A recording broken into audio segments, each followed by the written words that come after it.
Yo, what's going on, guys? It's CoJoMo here, back with another video. Today I'm going to show you a few tips and tricks that you can utilize inside of your own Counter-Strike games in order to make you look like a much better player. I had the pleasure of playing at LAN this past weekend and I rifled, and I learned a lot of stuff over this weekend that really helped me understand what players struggle with, what players can do better at. And today I'm kind of going to give you a compilation of tips and tricks, specifically in some of the clutch moments, so that you can look like less of a noob and more like a pro inside of your own games. Before we get into that, I have to give you a message from the sponsor. Thank you to the sponsor of today's video, Skins Monkey. They are one of the greatest and easiest to use CS2 trading sites out there. You can swap out the skins you do not like for brand new ones that are so much more fresh.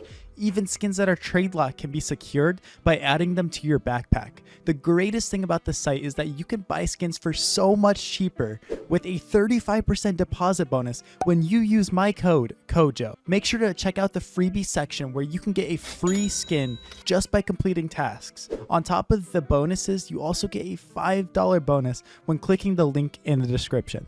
Alright guys, so specifically the first thing I want to talk about is when we know bomb is down and we're a CT and say like a 1v1 situation.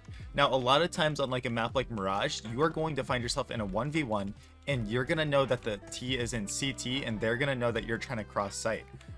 In general, smarter players might try to play bomb here, but one thing that I don't see players doing enough of is really pressuring from the start, right? So if you're playing a player that is maybe on low HP or you know he's falling back, you have a few options you can do.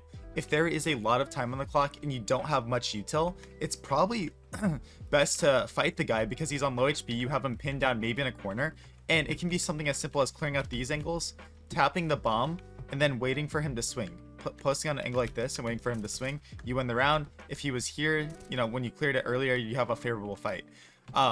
No utility, that's a great way to go about things. But the concept I want you to understand is whenever possible, we want to tap the bomb because in the opponent's head, it pressures them making a sound cue, right? The only time we don't want to tap it is when we think that they might be, you know, fighting us if we're playing a more aggressive opponent. But you know, especially when it's not planted for them. If the bomb is ever not planted, I don't care if it's on A side Mirage, B side Mirage, whatever map it is, on Ancient, if you're on Pillar and there's the guy in Cave in a 1v1, tap the bomb. Why is that so important? Because it pressures the opponent into making a decision. He's got to do one of two things, or one of multiple things, right? One, he's got to just hide and hope that you're not actually defusing it. Or two, he's got to come out here and try to find you and see if you're on it. And you know, it's just going to create a lot of pressure. So if you don't have any utility, tapping the bomb is still a great thing to do.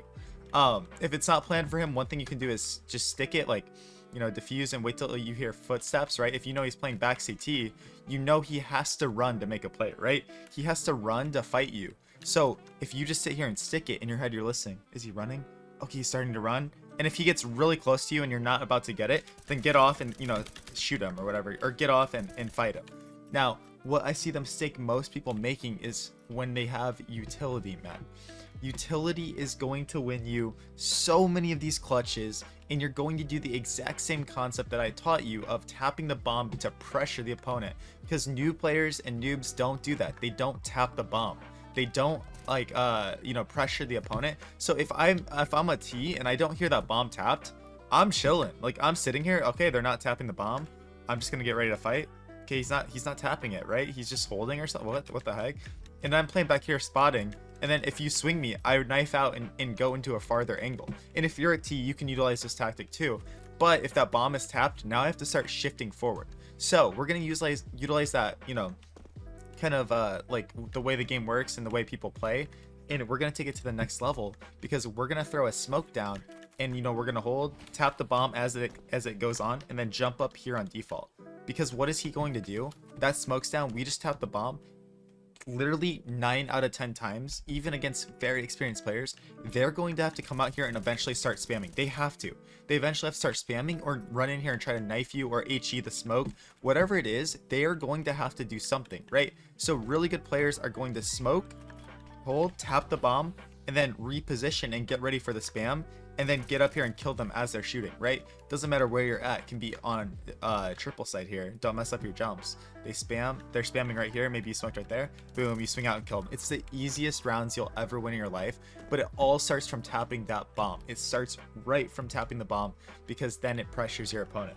Now let's go ahead and flip things on our head here and talk about the T side of things. Now I'm going to use Mirage as an example. A lot of times as a T, you're going to find yourself in a 1v1 or whatever situation where you get the bomb down triple, but they know you're triple, right? They know you're triple, they know you're here.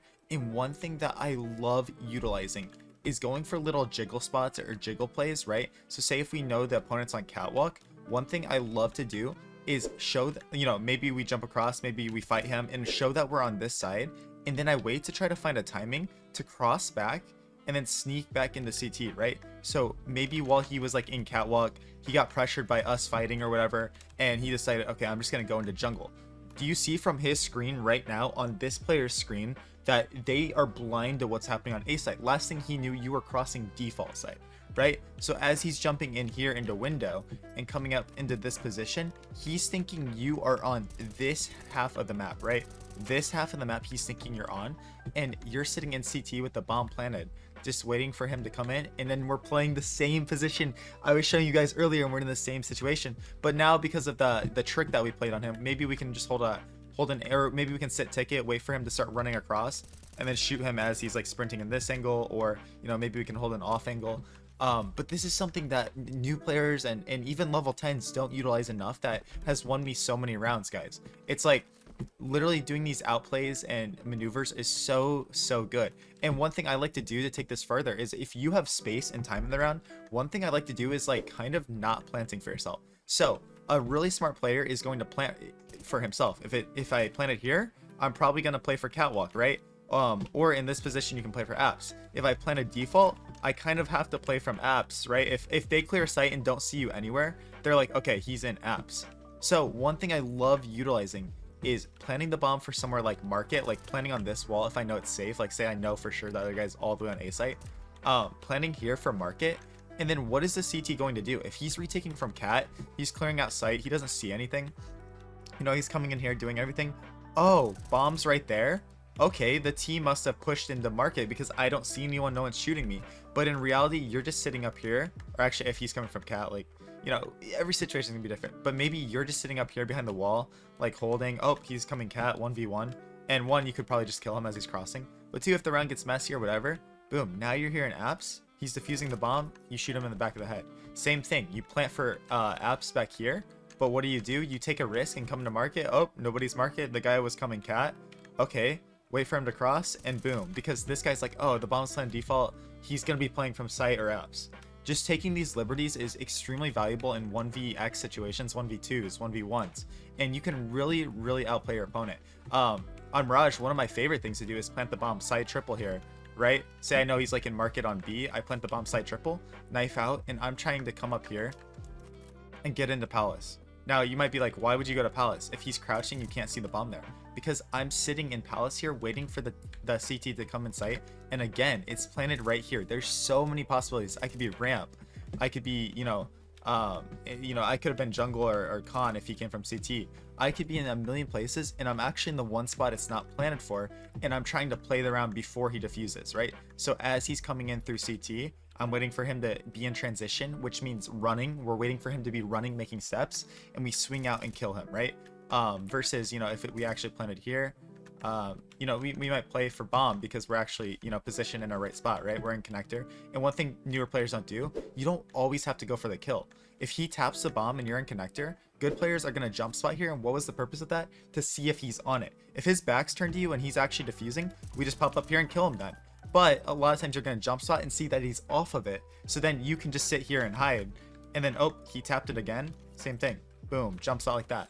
It's so easy, guys. It's just doing stuff like this is going to make people be like, dang, this guy knows what he's doing. Versus you sitting here like hiding in a corner, cowering, like oh no, bro, oh no, is he gonna tap? And then you just completely mess it up because you're super committed. So these are some tips that I wanted to give you. It's stuff that will help you grow your game and really become a better player in these late round and these clutches, both on T and CT side. If you guys enjoyed this type of content, go ahead and leave a like on this video. And also guys, I do offer paid coaching services. So if you want to learn from me individually, or if your team wants to learn from me, go ahead and check out the link in the description. I would love to help you get better, learn, and grow inside of this game. So appreciate every single one of you. Let's keep growing, let's keep learning, and I'll catch you all in tomorrow's episode. So peace out.